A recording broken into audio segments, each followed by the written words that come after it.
All right, our second topic in stage 11 here is a sort of a review of the dative case. The technical title of this is the other uses of the dative, but I think it would be good for us here to start reviewing from stage 9 the original and most common uses of the dative case. So these are the notes from back then. I'll go through them one more time.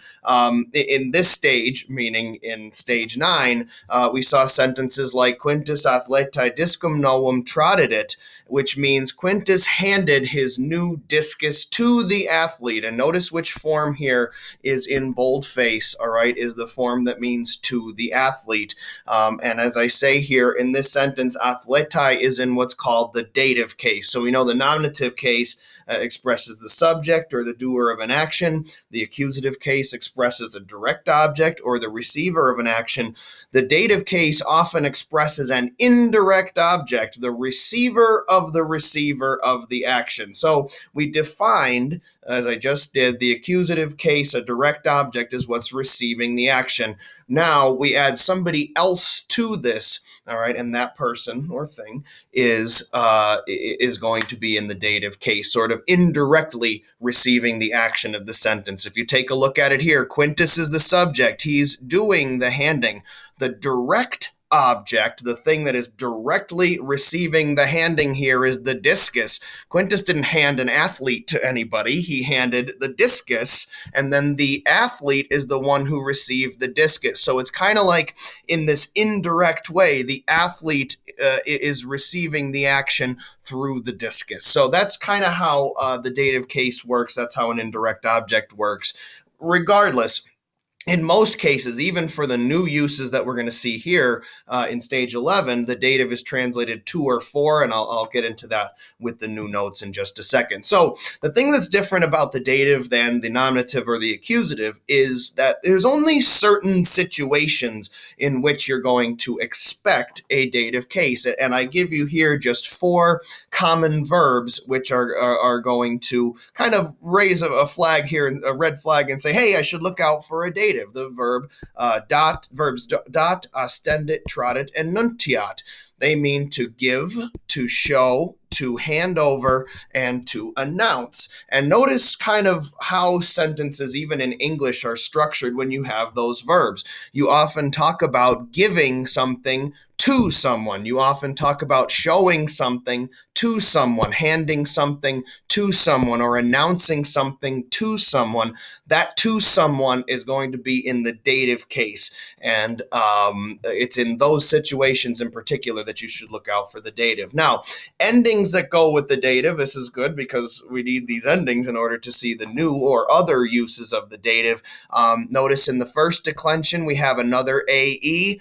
And our plural form is is. In the second declension, we have O in the singular and another is in the plural.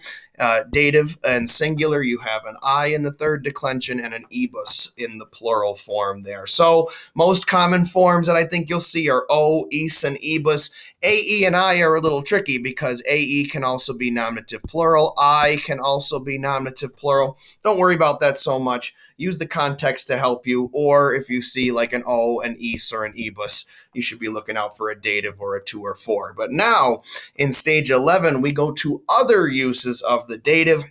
We saw these in the model sentences where they don't just mean an indirect object as you see here. They're going to be used, again, in certain situations. So again, we have an indirect object in the example here. Quintus amicis discum ostendit.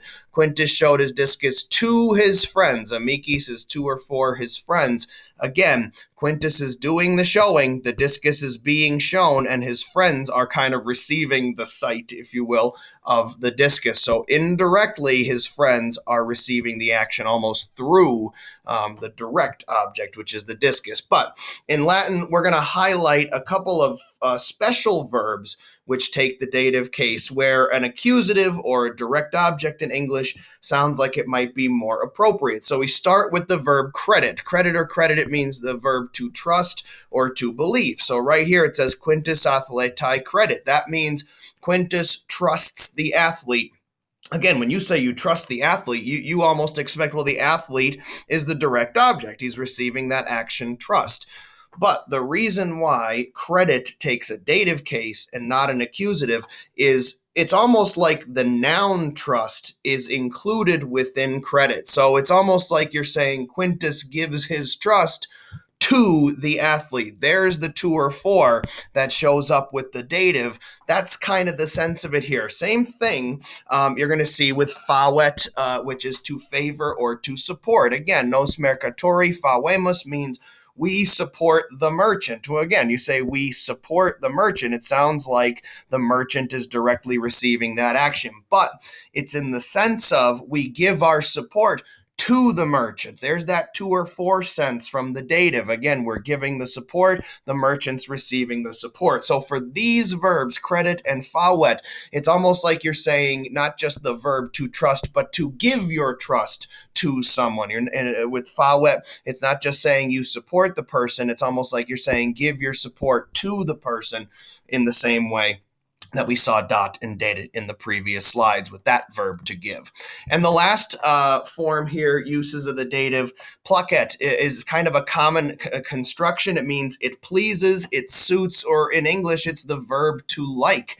All right, so candidatus mihi placet. All right, it doesn't say, all right, necessarily, like literally, I like the candidate, but it literally says the candidate is pleasing or suitable to me. Mihi, as we saw a couple of stages back, means to or for me. So literally it means the candidate, he is pleasing or he is suitable to me.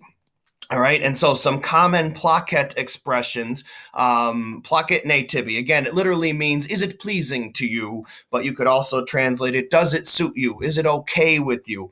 Mihi plaquet, literally, again, it is pleasing to me, but you could translate it, it suits me, it's okay with me, or simply, I like, if you want. One of the things that I can compare this to for those of you who've taken some Spanish is this is kind of the same structure as gustarse in Spanish. When you say me gusta, it doesn't mean I like, it means it is pleasing to me. Me gustan tacos means tacos are pleasing to me. They are according to my tastes, or you could just simply say I like tacos.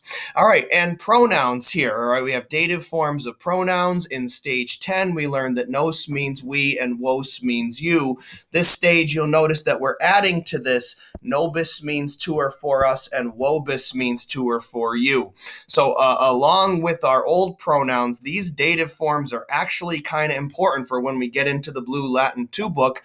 You're going to see mihi, tibi, nobis, and vobis around stage 14. They end up showing up in a really common construction that is really easy to translate, and it makes your translations and your stories go by a little bit more smoothly, as long as you can keep in mind that mihi means to or for me, tibi means to or for you, nobis is to or for us, and vobis is to or for you. So again, mostly a review of the dative case from a couple of stages ago, but still worth going over. Because we are going to see verbs like credit and plaquet and fawet, as well as these pronouns that you see on the screen right now.